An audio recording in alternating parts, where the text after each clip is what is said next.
particular type of weapon, and I can tell you it did.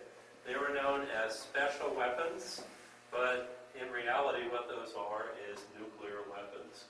We couldn't really use the term nuclear weapons, they were just called special. Okay?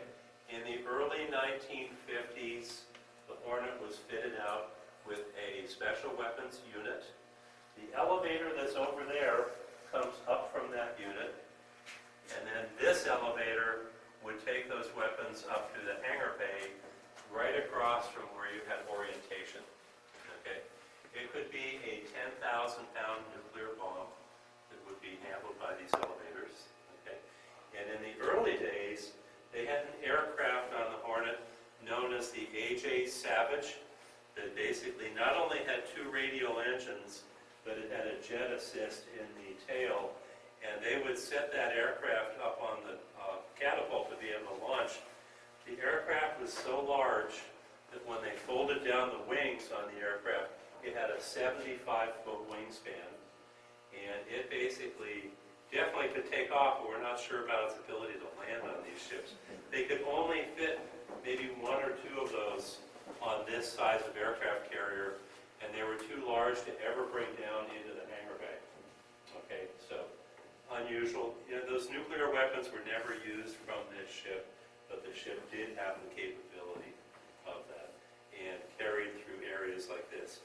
Sailors like myself who did not work with these, we would not see them. Basically, everything was kept shielded, so you really had not a whole lot of knowledge of what was going on at the time. Okay. Any questions about that at all? So if you were a sailor, you were designated to one area of the ship. You couldn't go to other spots in the ship? Very often you were kept out of particular places. You couldn't really tour around the ship. So I was in engineering. I'd be way at home in generator rooms, engine rooms, fire rooms, things like that.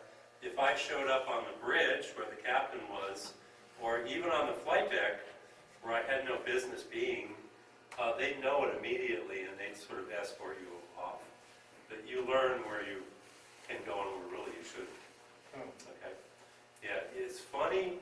I lived on an aircraft carrier for 2 years, and I've learned far more about aircraft carriers on the Hornet than I ever did living on one, mainly because on the Hornet I go everywhere and talk about so many different topics.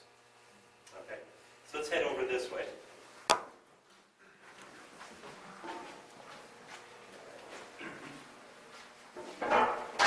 One more thing with regard to weapons.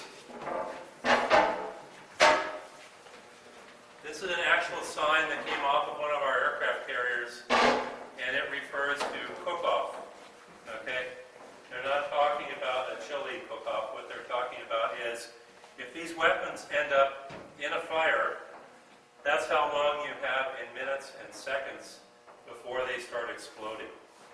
Okay? A little bit earlier, I talked with one of our guests about USS Hornet and the fire that occurred on the flight deck of the Hornet.